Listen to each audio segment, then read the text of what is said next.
अब अपन लोग देख रहे हैं वर्क के कॉन्सेप्ट को थर्मोडायनामिक्स में। तो वर्क को अपन कैसे समझेंगे? यहाँ पर वर्क उसे बोलेंगे जहाँ पर एनर्जी ट्रांसफ़र हो रहा हो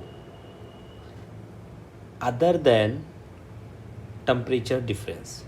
मीन्स अगर कहीं पर टेम्परेचर डिफरेंस की वजह से एनर्जी का ट्रांसफ़र हो रहा है, टेम्परेचर डिफरेंस की वजह से अगर एनर्जी का ट्रांसफ़र हो रहा है तो ये केस हो जाएगा आपका हीट का। टेम्परेचर डिफरेंस से अलावा अगर एनर्जी ट्रांसफ़र हो रही है that will B work. Heat के केस में क्या होता है? एनर्जी ट्रांसफ़र होती है वाया टेम्परेचर डिफरेंस। तो वर्क क्या हो गया? टेम्परेचर डिफरेंस के अलावा अगर एनर्जी ट्रांसफ़र किसी भी मीन्स से हो रही है, by electrical means, by mechanical means, by gravitational means, अगर एनर्जी का ट्रांसफ़र हो रहा है तो उसे हम वर्क की कैटेगरी में रखेंगे। और अगर टेम्परेचर डिफरेंस की वजह से एनर्जी का ट्रांसफ़र हो रहा है तो उसे हम हीट की कैटेगरी में रखेंगे।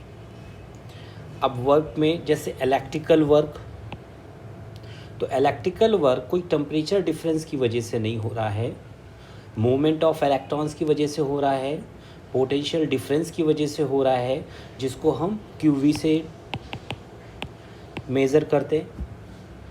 तो अगर इसे इलेक्ट्रिकल वर्क, जैसे अगर हमने इलेक्ट्रिकल एनर्जी सप्लाई करी हीटर में तो उसकी कॉइल हीट अप हो जाएंगी, तो ये हो गया हमारा इलेक्ट्रिकल वर्क। अब अगर मैकेनिकल वर्क की बात करें तो अगर किसी सरफेस पे ये ब्लॉक रखा हुआ है, इसके ऊपर हम फोर्स लगा रहे हैं और उसे मूव करा रहे हैं तो that is the mechanical work. अगर हम किसी कंटेनर में गैस को रखते हैं और ऊपर से कुछ प्रेशर लगाते हैं तो वो गैस का कुछ वॉल्यूम चेंज होगा, डेल्टा वी चेंज होगा, तो ये जो वर्क होगा ये मैकेनिकल वर्क होगा। ग्रेविटेशन की वजह से जो मूवमेंट होगा वो वहाँ पर ग्रेविटेशनल वर्क काम करेगा। तो वर्क की डेफिनेशन ये होगी हमेशा कि जहाँ पर टेम्परेचर डिफरेंस ना हो रहा हो, एनर्जी का ट्रांसफ़र हो रहा हो, दैट इज़ वर्क। अगर एनर्जी का ट्रांसफ़र हो रहा है तो that is a case of heat. और हीट और वर्क दोनों एनर्जी के फॉर्म है। हीट और वर्क दोनों एनर्जी के फॉर्म हैं, कोरिलेटेड हैं। वर्क जो होता है, work ordered form of energy होता है। वर्क जो होता है ऑर्डर्ड फॉर्म ऑफ एनर्जी। तो वर्क को हम ये भी बोल सकते हैं it is energy transfer, it is energy transfer with any means other than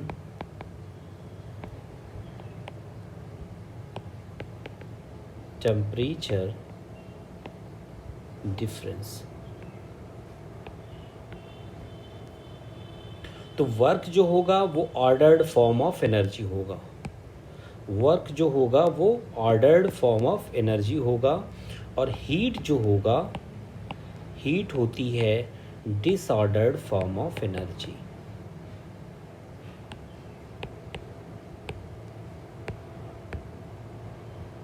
तो किसी भी ऑर्डर्ड चीज़ को डिसऑर्डर्ड करना इजी है, बट डिसऑर्डर्ड चीज़ को ऑर्डर्ड करना डिफ़िकल्ट है।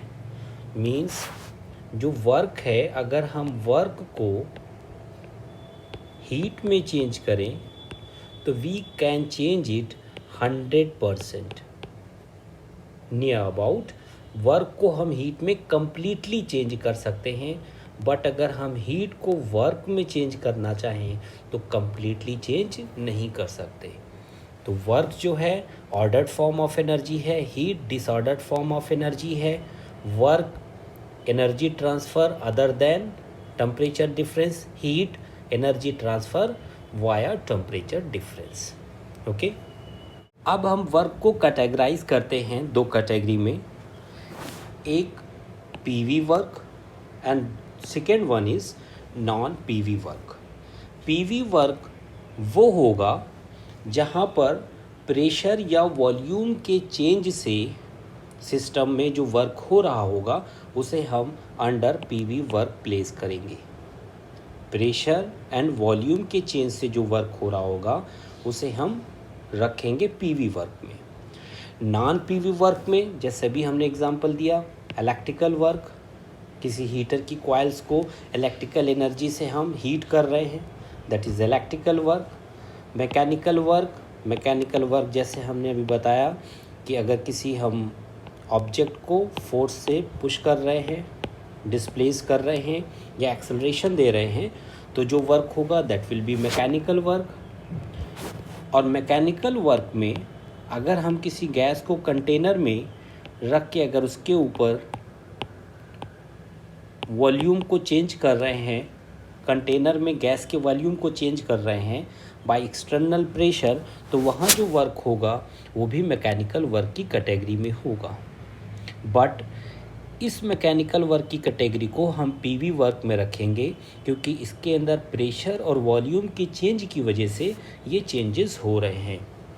मींस अगर हम किसी कंटेनर में गैस को रखते हैं, उसके ऊपर एक्सटर्नल प्रेशर लगा रहे हैं और ये पी गैस लग रही है और ओवरऑल गैस जो पिस्टन है वो ऊपर की तरफ मूव कर रहा है, मींस एक्सपेंशन हो रहा है। तो एक्सपेंशन को देखेंगे पीवी वर्क में।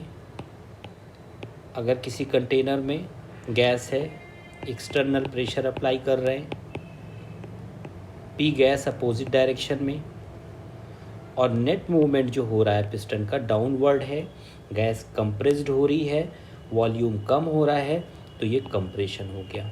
तो पीवी वर्क जहाँ प्रेशर और वॉल्यूम के चेंज की वजह से वर्क की स्टडी करेंगे that is under PV work, expansion और कंप्रेशन की स्टडी करेंगे।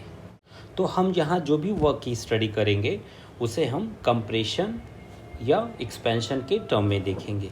अब अगर वर्क को हमें डिफ़ाइन करना है तो हम कैसे समझेंगे। मान लो एक कंटेनर है, उसमें हमने गैस को ले लिया, ये है हमारा पिस्टन। अब हम एक प्रेशर को ऊपर से अप्लाई कर रहे हैं, एक कांस्टेंट प्रेशर। तो जब वॉल्यूम कम होगा तो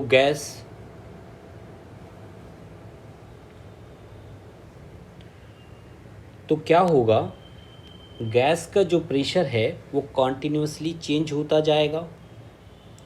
अब यहाँ पर अपन देखें, अगर हम जो प्रेशर गैस लगा रही है उसे मेज़र करना हो, जो प्रेशर गैस लगा रही है अगर उसे हम मेज़र करना चाहें तो उस प्रेशर को मेज़र करना इजी है या एक्सटर्नल प्रेशर जो अप्लाई किया जा रहा है उसे मेज़र करना इजी है। ऑब्वियस सी बात है, जो प्रेशर हम एक्सटर्नली अप्लाई कर रहे हैं उसे मेज़र करना इजी होगा। ओके, अब हम प्रेशर अप्लाई कर रहे हैं और एक स्टैटिक कंडीशन आ गई कि अब हमारा पिस्टन मूव नहीं कर रहा है, जितना एक्सटर्नल प्रेशर लग रहा है गैस भी उतना ही प्रेशर अपोजिट डायरेक्शन में एट दैट स्टैटिक पॉइंट लगाएगा। तो हम ये लिख सकते हैं कि जो एक्सटर्नल प्रेशर है वो गैस के प्रेशर के इक्वल हो गया एट दैट स्टैटिक पॉइंट। अब अगर एक्सटर्नल प्रेशर के मीन्स में हम देखें तो इसकी डायरेक्शन अपोजिट है, तो इसे हम लिख सकते हैं P external equals to minus P gas, या हम लिख सकते हैं P gas equals to minus P external. जितना एक्सटर्नल प्रेशर हम अप्लाई कर रहे हैं उसे माइनस में रख देंगे तो हमारा प्रेशर ऑफ द गैस आ जाएगा। और केमिस्ट्री के केस में हमें इंटरेस्ट ये है कि हम प्रेशर ऑफ द गैस देखना चाह रहे हैं कि गैस क्या प्रेशर लगा रही है और उसकी वजह से क्या वर्क डन हो रहा है। अब इस स्टैटिक कंडीशन में अगर हम स्लाइटली चेंज करें, अब स्लाइट चेंज माने छोटा सा चेंज, और उस छोटे से चेंज के लिए वर्क की स्टडी करना चाहें तो हम देखेंगे DW। डी मीन्स छोटे से फ्रैक्शन के लिए, जैसे dx होता है, डिफ्रेंशिएशन में पढ़ते हैं, dx means dx tends to 0, dy/dx हम लोग देखते हैं तो dx टेंस टू 0 देखते हैं उसमें। तो छोटे से चेंज के लिए अगर हम वर्क देखें तो ये वर्क जो होगा ये हो जाएगा P gas into dV, small change in volume. अब स्मॉल चेंज हो रहा है तो छोटे से चेंज जो हो रहे हैं, अगर हम छोटे से चेंज के लिए देखते हैं तो जो छोटा से चेंज होता है वो हम लोग देखते हैं रिवर्सिबल में। क्योंकि रिवर्सिबल को हम कैसे देखते हैं, थर्मोडायनेमिक्स के केस में रिवर्सिबल प्रोसेस वो होता है जो इनफाइनाइट स्टेप्स में होता है या बहुत छोटे छोटे स्टेप्स में होता है। तो हम छोटे स्टेप के लिए देख रहे हैं, मतलब किसकी बात कर रहे हैं, रिवर्सिबल की बात कर रहे हैं।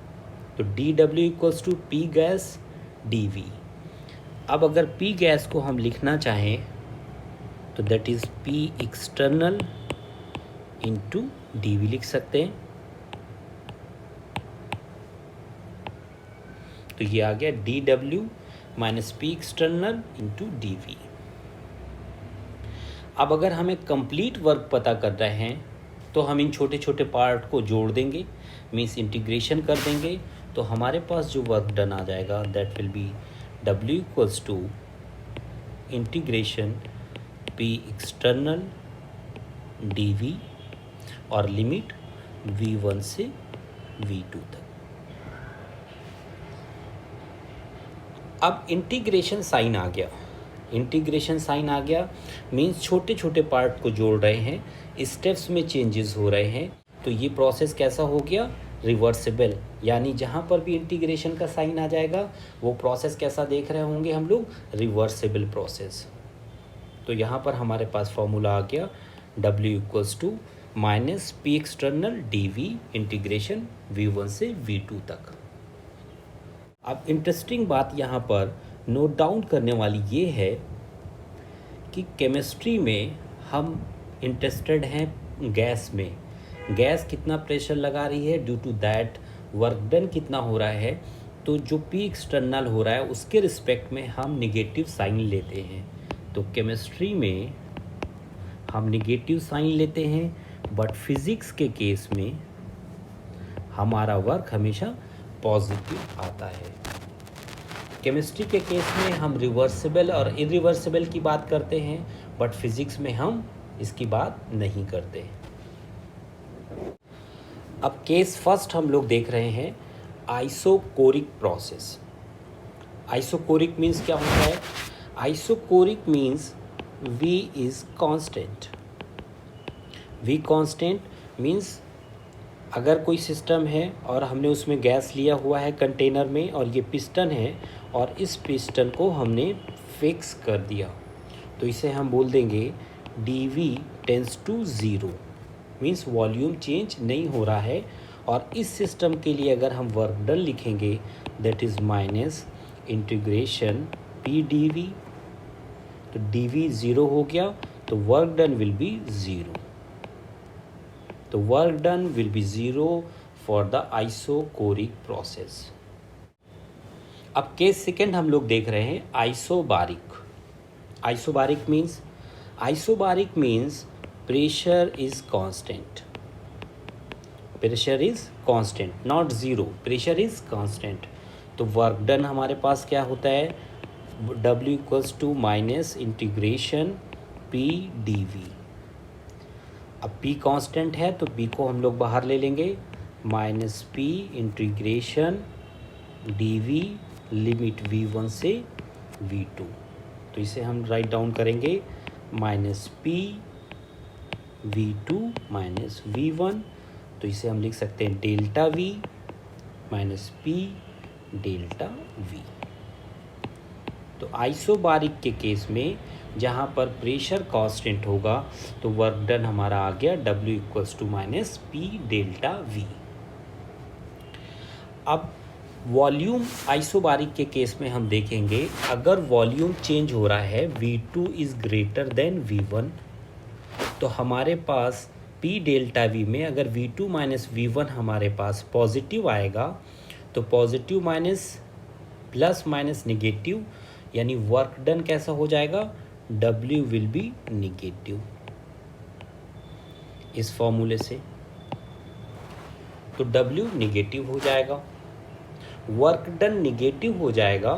तो IUPAC बोलता है work done negative means work done by the gas.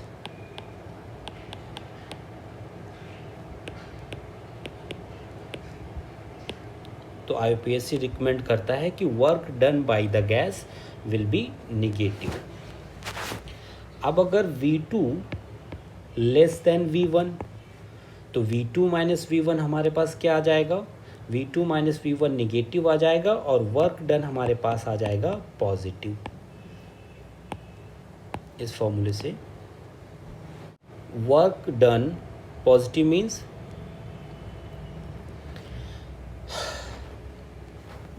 work done positive means work done on the gas।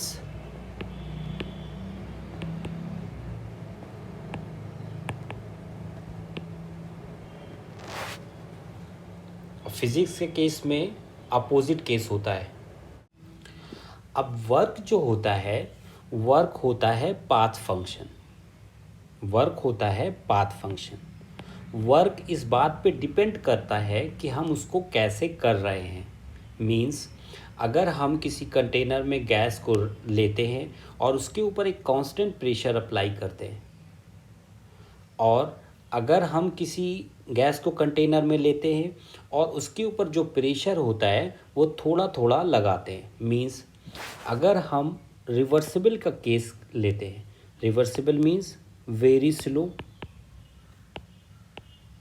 Pressure थोड़ा थोड़ा चेंज करेंगे, वॉल्यूम थोड़ा थोड़ा चेंज करेंगे, तो ये रिवर्सिबल का केस होगा। कब ये होगा, इनफाइनाइट स्टेप्स में। अब अगर हम वर्क देखें इरिवर्सिबल में, जहाँ पर ये फास्ट होगा और जो P एक्सटर्नल होगा वो कांस्टेंट होगा, तो दोनों कंडीशंस में वर्क जो आने वाला है उस वर्क की वैल्यू डिफरेंट आने वाली है। मीन्स W रिवर्सिबल और W इरिवर्सिबल नॉट इक्वल, दोनों की वैल्यूज़ सेम नहीं आएंगी। अगर वर्क पाथ फंक्शन नहीं होता, स्टेट फंक्शन होता, इनिशियल और फाइनल पॉइंट पे डिपेंड कर रहा होता, तो W रिवर्सिबल और W इरिवर्सिबल दोनों की वैल्यू सेम आनी थी। तो वर्क क्या होता है, वर्क होता है पाथ फंक्शन। अब केस थर्ड हम लोग देख रहे हैं। केस थर्ड में हम लोग देख रहे हैं reversible isothermal process. Isothermal means temperature constant. Ideal gas equation से हम लोग देखें, टेम्परेचर कांस्टेंट हो गया, that is PV equals to nRT, temperature constant हो गया, N कांस्टेंट, R कांस्टेंट, तो हम लिख सकते हैं P is inversely proportional to V, और P inversely proportional to V, तो इसके लिए जो ग्राफ PV के बीच में आएगा दैट विल बी हाइपरबोला। अब हम लोग ये देखते हैं कि इंटीग्रेशन, मैथमेटिक्स में इंटीग्रेशन y/dx जो होता है वो एरिया ऑफ द कर्व बताता है, और जो वर्क डन हमारे पास है that is the minus integration P/dv। अगर P और V के बीच में हम जो कर्व ड्रा करेंगे तो integration y/dx area of the curve बताता है, तो इंटीग्रेशन P/dv हमें क्या बताएगा, इंटीग्रेशन P/dv क्या बताएगा, वर्क डन बताएगा। Means area of the PV graph work done को बताता है। तो ये हमारे पास एक तरीका आ गया कि हम इस तरीके से भी वर्क डन निकाल सकते हैं। तो area under the curve, area under the curve ये वर्क को बताएगा, मॉड ऑफ वर्क ये बताएगा, प्लस माइनस नहीं बताएगा, मॉड ऑफ वर्क ये शो करेगा। तो एरिया अंडर द कर्व क्या बताएगा, मॉड ऑफ वर्क बताएगा। तो वर्क डन का क्या फॉर्मूला हमारे पास आया, W equals to minus integration P D V, limit है हमारी V1 से V2। अगर हम आइडियल गैस के लिए ले रहे हैं, for ideal gas PV equals to nRT, T constant है, तो हम इसे लिख सकते हैं, T कांस्टेंट है यहाँ पर, तो P क्या हो जाएगा हमारे पास, P हो जाएगा nRT बाई V, और इसे हम यहाँ पर पुट कर दें तो minus integration limit V1 V2 and this will be nRT by V dV, और टेम्परेचर कांस्टेंट है, तो temperature constant, n constant, R भी कांस्टेंट, तो इसे हम लोग बाहर ले लेंगे, that is nRT limit V1 V2 and that is dV by V, dV by V। और हम लोग जानते हैं कि dx बाई x को हम लोग क्या लिख सकते हैं, ln x। तो dV बाई V को हम लोग क्या लिखेंगे, ln V।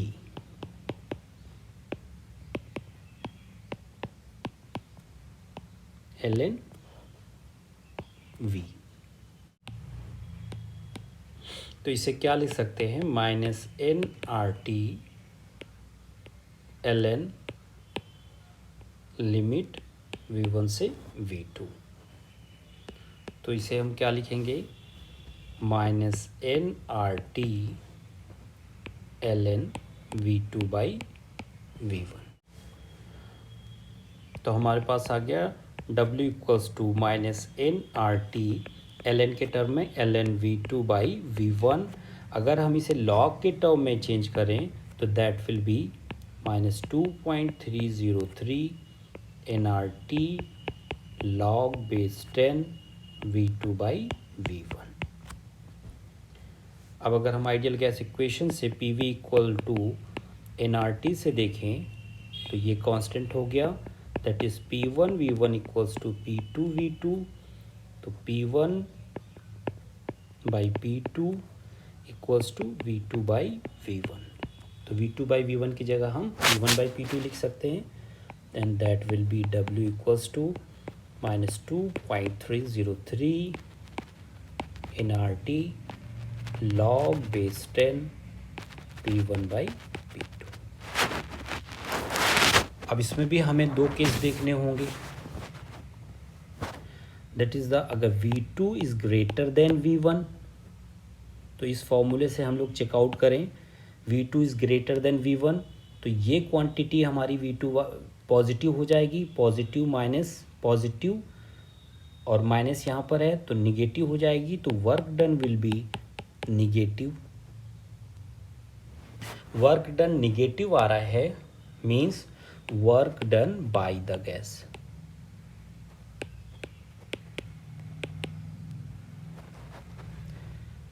अब अगर V2 लेस देन V1 है,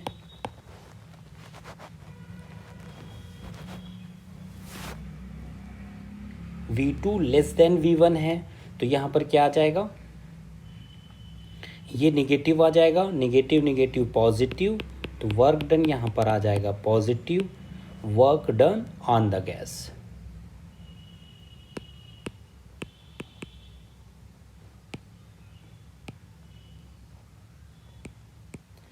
तो ये फॉर्मूला हमारे पास आ गया वर्क डन आइसोथर्मल के केस में, रिवर्सिबल के केस में हम लोग ये देख रहे हैं।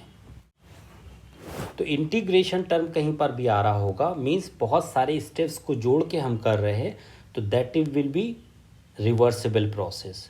अब हम यहाँ पर डिस्कस करने जा रहे हैं इरिवर्सिबल आइसोथर्मल प्रोसेस। इरिवर्सिबल का मतलब क्या हो गया?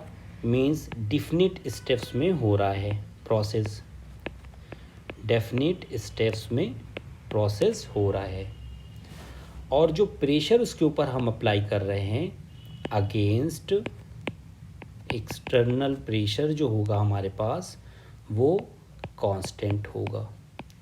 जो एक्सटर्नल प्रेशर होगा वो कांस्टेंट होगा, वो चेंज नहीं हो रहा होगा। ये इरिवर्सिबल की डेफिनीशन है। तो यहाँ पर अगर हम W देखें इरिवर्सिबल के लिए, that is minus integration P external dV। अब P एक्सटर्नल तो हमारे पास ये कांस्टेंट है,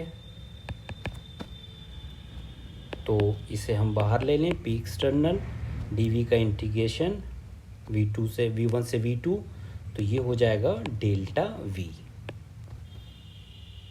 तो ये हमारे पास क्या आ गया? W equals to minus P external delta V irreversible के केस में। अब यहाँ पर एक इंटरेस्टिंग बात ये हम लोग देख रहे हैं कि जिन जिन केस में P एक्सटर्नल कांस्टेंट है, इरिवर्सिबल आइसोथर्मल में भी, यानी इरिवर्सिबल में हमेशा जो P एक्सटर्नल होगा वो कांस्टेंट होगा। अगर वो आइसोथर्मल है तो भी, एडियाबेटिक है तो भी P एक्सटर्नल क्या रहने वाला है? कांस्टेंट रहने वाला है। और P एक्सटर्नल कहाँ पर हम लोगों ने देखा था? आइसोबारिक के केस में P एक्सटर्नल कांस्टेंट रहने वाला है। तो यहाँ पर अगर हम लिख दें कि एडियाबेटिक इरिवर्सिबल या आइसोबारिक का केस, या इरिवर्सिबल आइसोथर्मल, मींस इरिवर्सिबल कोई भी प्रोसेस हो और आइसोबारिक हो, तो हमारा फॉर्मूला यही रहने वाला है माइनस P डेल्टा V। अब अभी हमने आइडियल गैस इक्वेशन से PV इक्वल्स टू nRT से आइसोथर्मल के केस में, यहाँ पर भी आइसोथर्मल है और यहाँ पर इरिवर्सिबल प्रोसेस है, इरिवर्सिबल प्रोसेस में प्रेशर कांस्टेंट है। ओके, वहाँ पर हमने PV कर्व ड्रा किया था, P is inversely proportional to 1/V से, वो हाइपरबोला आया था। बट कर्व जब ही ड्रा कर सकते हैं जब हमारे पास इनफाइनाइट पॉइंट्स हों। कर्व ड्रा करने के लिए सबसे बड़ी कंडीशन है कि हमारे पास कितने पॉइंट्स होने चाहिए? Infinite points.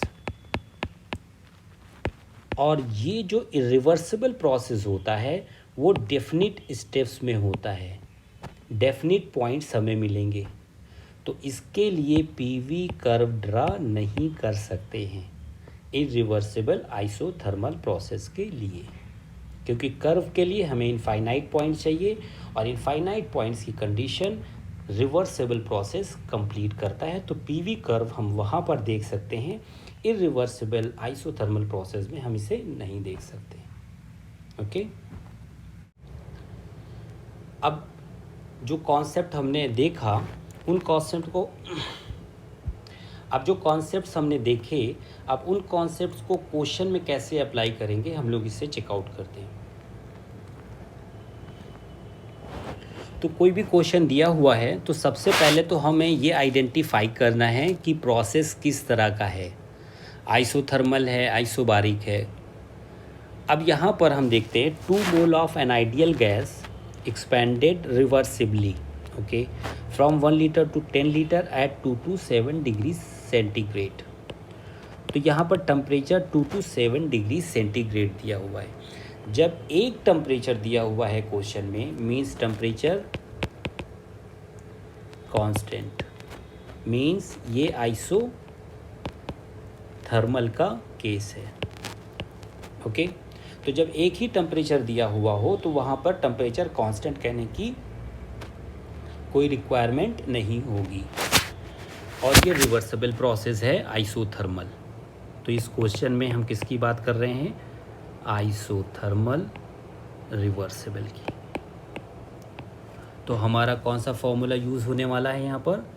That is W equals to minus 2.303 nRT log V2 upon V1। n की वैल्यू यहाँ पर दिया हुआ है 2 मोल्स, टेम्परेचर यहाँ पर दिया हुआ है 227 डिग्री सेंटीग्रेड, तो हमेशा केल्विन में चेंज कर लेंगे। 273 ऐड करेंगे तो ये हो जाएगा 500 केल्विन। V1 दिया हुआ है 1 लीटर, V2 दिया हुआ है 10 लीटर। वैल्यूज़ हम लोग पुट कर देते हैं। 2.303 into 2 into R 500 log base 10, V2 is 10 and this is 1। तो ये वैल्यू हमारे पास आ जाएगी -2.303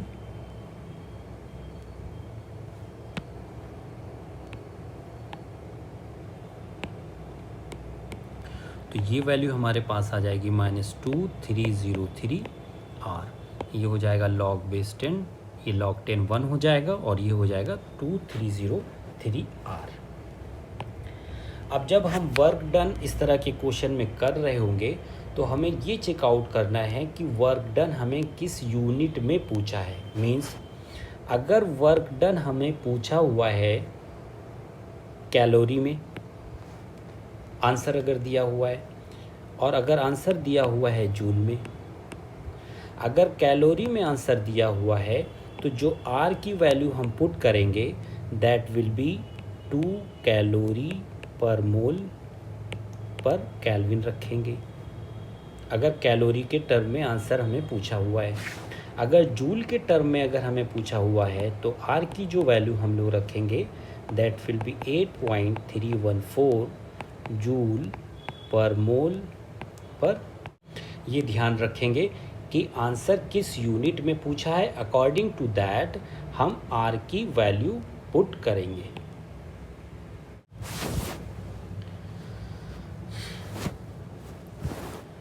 अब नेक्स्ट क्वेश्चन हम लोग देखते हैं। 2 mole of an ideal gas is expanded 1 litre to 10 litre at 227 degree centigrade against 2 atmosphere constant external pressure. तो कांस्टेंट एक्सटर्नल प्रेशर 2 एटमॉस्फेयर दिया हुआ है। मीन्स ये केस कौन सा हो गया हमारा, एक्सटर्नल प्रेशर कांस्टेंट हो गया। मीन्स ये प्रोसेस हमारा रिवर्सिबल होगा कि इरिवर्सिबल होगा।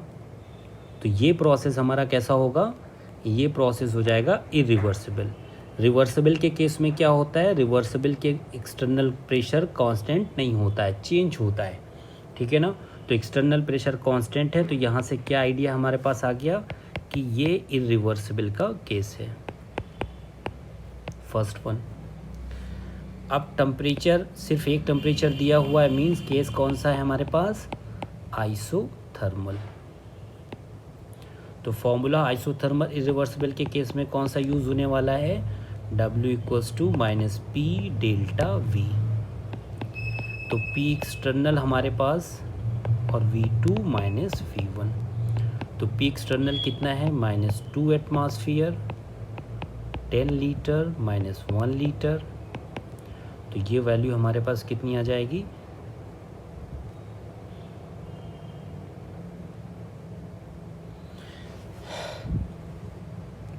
-10 लीटर -1 लीटर, दैट इज़ ये हो जाएगा हमारे पास -18 लीटर एटमॉस्फेयर। अब यहाँ पर हमें ये देखना पड़ेगा कि वर्क, आंसर में वर्क की क्या यूनिट दी हुई है। अब यहाँ पर लीटर एटमॉस्फेयर में हमारा आंसर आया। अब अगर वर्क की उसने हमें पूछा हुआ है आंसर लीटर एटमॉस्फेयर में,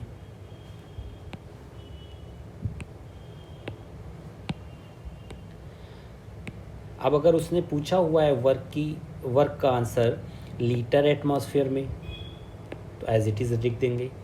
अब अगर उसने पूछा हुआ है जूल में, तो जूल में जो कन्वर्जन फैक्टर होता है लीटर एटमॉस्फेयर के लिए, तो लीटर एटमॉस्फेयर को 101.3 से मल्टीप्लाई कर देंगे। अगर कैलोरी में पूछा है तो जूल में हमने फाइंड आउट कर लिया, 1 कैलोरी = 4 जूल, इस कन्वर्जन फैक्टर से हम उसे चेंज कर लेंगे। तो वर्क डन का आंसर कैसे पूछ सकता है यहाँ पर, लीटर एटमॉस्फेयर में पूछ सकता है, जूल में पूछ सकता है और कैलोरी में पूछ सकता है। लीटर एटमॉस्फेयर में अगर पूछा हुआ है तो एज इट इज़ आ गया, अगर जूल में पूछा हुआ है तो जूल में कन्वर्जन फैक्टर क्या होगा 101.3। 1 litre atmosphere equals to 101.3 joule.